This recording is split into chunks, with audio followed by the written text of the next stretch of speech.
Welcome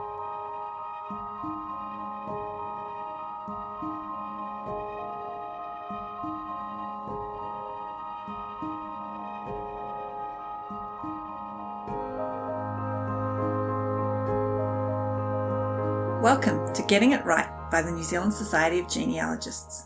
I'm your presenter, Sarah Hewitt. For the notes that accompany this presentation and the other Getting It Right learning resources, please see our website www.genealogy.org.nz.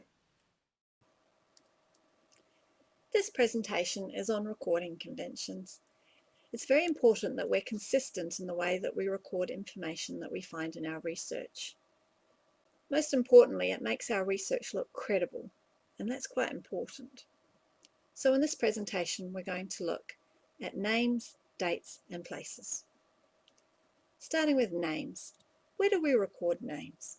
Well, if we are using family tree software, we'll record names there. We'll also record them in file names as part of keeping ourselves organized. And when we start writing the stories of our family, we'll be using people's names there as well. So, some general rules. We always record names first, middle, and then surname. If you don't know what an initial stands for, don't make a guess. Just leave it as an initial. And if you want to put surnames in caps, you can, but it's not obligatory. It might be useful when family members have names where the surname looks like a first name and the first name looks like a surname. For example, if their name was Turner Thomas. Married women should always be recorded by their maiden name. If you're looking at a file name for after they're married, you could look at the option of putting their maiden name in brackets, just to differentiate this Mary from all the other Mary Joneses. And when you're writing the stories, well, there's lots of options. See the notes for further details. What about nicknames?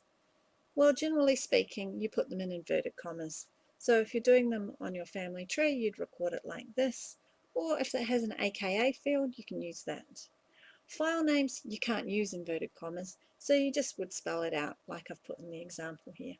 When you're recording them in stories, it probably pays for the first time to record them in inverted commas. But in subsequent references to that person, you just might want to call them Jack. So how about dates? Well, we put it day, month, year. Sometimes it's referred to like this, and the full month is spelt out.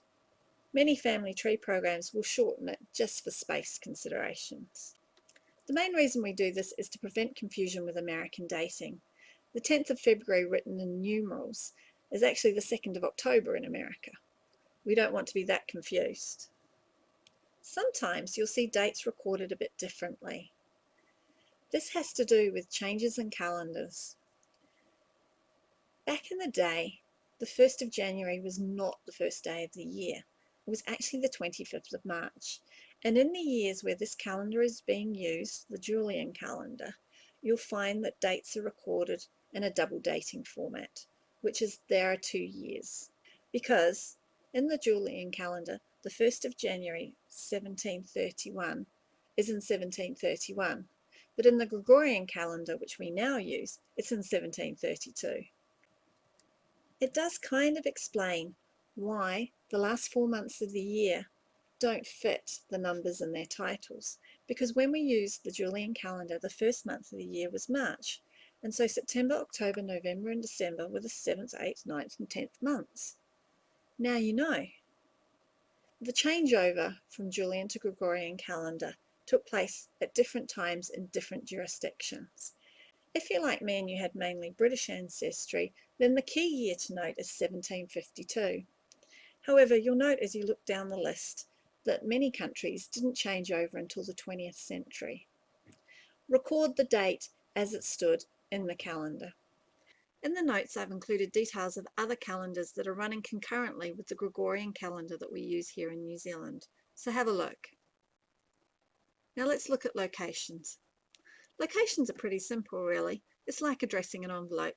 You start from the smallest and you go to the biggest. So start town, county, state, country.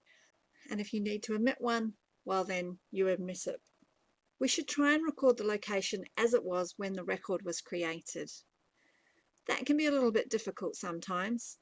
There are places where the borders have moved around a considerable amount throughout history, but try your best. And that was everything about recording conventions. The next video in this series is about getting help. I'll see you then. For further information, see our website www.genealogy.org.nz, and we'd like to thank the Wellington Masonic Club for their support in making these presentations. See you next time.